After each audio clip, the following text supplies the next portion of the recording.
যে খবরের দিকে নজর রাখবো, নবান্ন বাসস্ট্যান্ডের সামনে ডিএ আন্দোলনকারীরা তারা ধর্নার জন্য অনুমতি চেয়েছিলেন। পুলিশ তাদের অনুমতি না দেওয়ায় কলকাতা হাইকোর্টের দ্বারস্থ হলেন। অবশেষে শর্ত সাপেক্ষে নবান্ন বাসস্ট্যান্ডের সামনে ধর্না করার অনুমতি দিল কলকাতা হাইকোর্ট। শর্ত দেওয়া হয়েছে,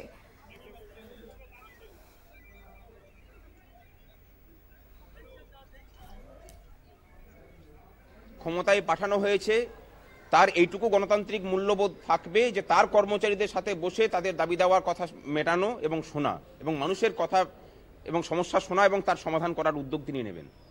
তো আগামী দিনে যে কর্মসূচি রয়েছে আগামী 22 তারিখ থেকে 24 তারিখ পর্যন্ত, আপনারা তো 4 দিন চেয়েছিলেন, 3 দিন পেলেন, এই শর্তগুলো কিভাবে মানবেন, কি বলবেন? যে শর্ত আদালত চাপিয়েছে কোনোটাতে আমাদের কোনো আপত্তি নেই। আমরা সরকারি কর্মচারী, আমরা জানি যে কিভাবে সমস্ত কিছুকে মেনে নিয়ে প্রতিবাদ করতে হয়।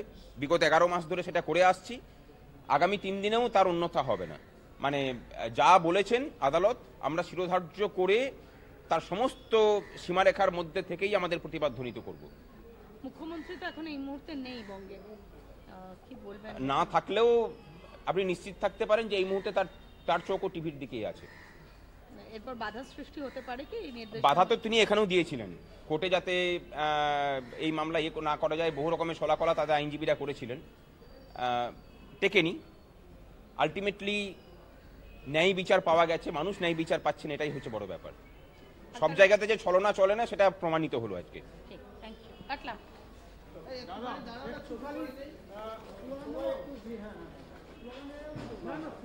না কোর্টের স্লোগান নয়, পাশে বিক্রম দা দাঁড়িয়ে আছে, স্লোগান দেয় নাকি? কে যে আন্দোলনকারী আর কে যে আইনজীবী আমি বুঝতেই পারছি না। বকেয়া ডিএর দাবিতে একাধিক বিষয়কে সামনে রেখে 22 থেকে 24শে ডিসেম্বর সংগ্রামী যৌথ মঞ্চের ধর্নার জন্য তারা অনুমতি চেয়েছিলেন পুলিশের কাছে।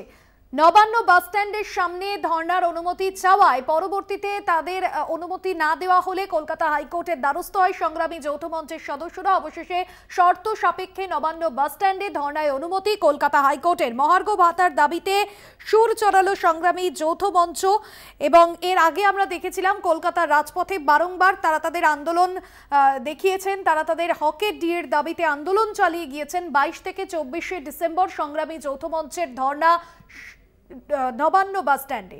পল্লব চট্টোপাধ্যায় আমাদের প্রতিনিধি রয়েছেন ফোন লাইনে। পল্লব দা, এর আগেও আমরা বারংবার দেখেছি কলকাতার রাজপথে ধর্ণা, অবস্থান বিক্ষোভ দিয়ে আন্দোলনকারীদের। এবার কলকাতা হাইকোর্ট কি নির্দেশ দিল, শর্ত সাপেক্ষে ঠিক কি কি বিষয় থাকছে এখানে? এখানে বলা আছে যে 300 জনের বেশি একসঙ্গে ওই ধর্ণা মঞ্চে থাকবেন না।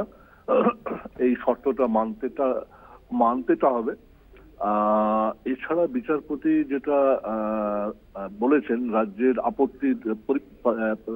আপত্তির জেরে, যে এর আগেও আমরা দেখেছি যে রাজভবনের সামনে 144 ধারা থাকার সত্ত্বেও সেখানে ধর্ণা মঞ্চ হয়েছিল। রাজ্য আরো একটা দাবিটা করে যে এরকম ধর্ণা মঞ্চ থেকে কাজের কাজ কিছু হয় না। কিন্তু বিচারপতি রাজশেখর মান্থা পাল্টা জানান যে স্কুল নিয়োগ নিয়ে ছেলেমেয়েরা যে ধর্নাটা চালাচ্ছে, প্র্যাকটিক্যালি তার জেরেই কিন্তু রাজ্য সরকারের প্রতিনিধি তাদের সঙ্গে গিয়ে আলোচনাটা সেরেছেন। সুতরাং ধর্না করা যাবে, এটা নিয়ে কোনো দ্বিধা থাকা উচিত নয়, মূলত এটাই। বেশ, ধন্যবাদ জানাবো তোমায়। পল্লব চট্টোপাধ্যায় আমাদের প্রতিনিধি ছিলেন ফোন লাইনে।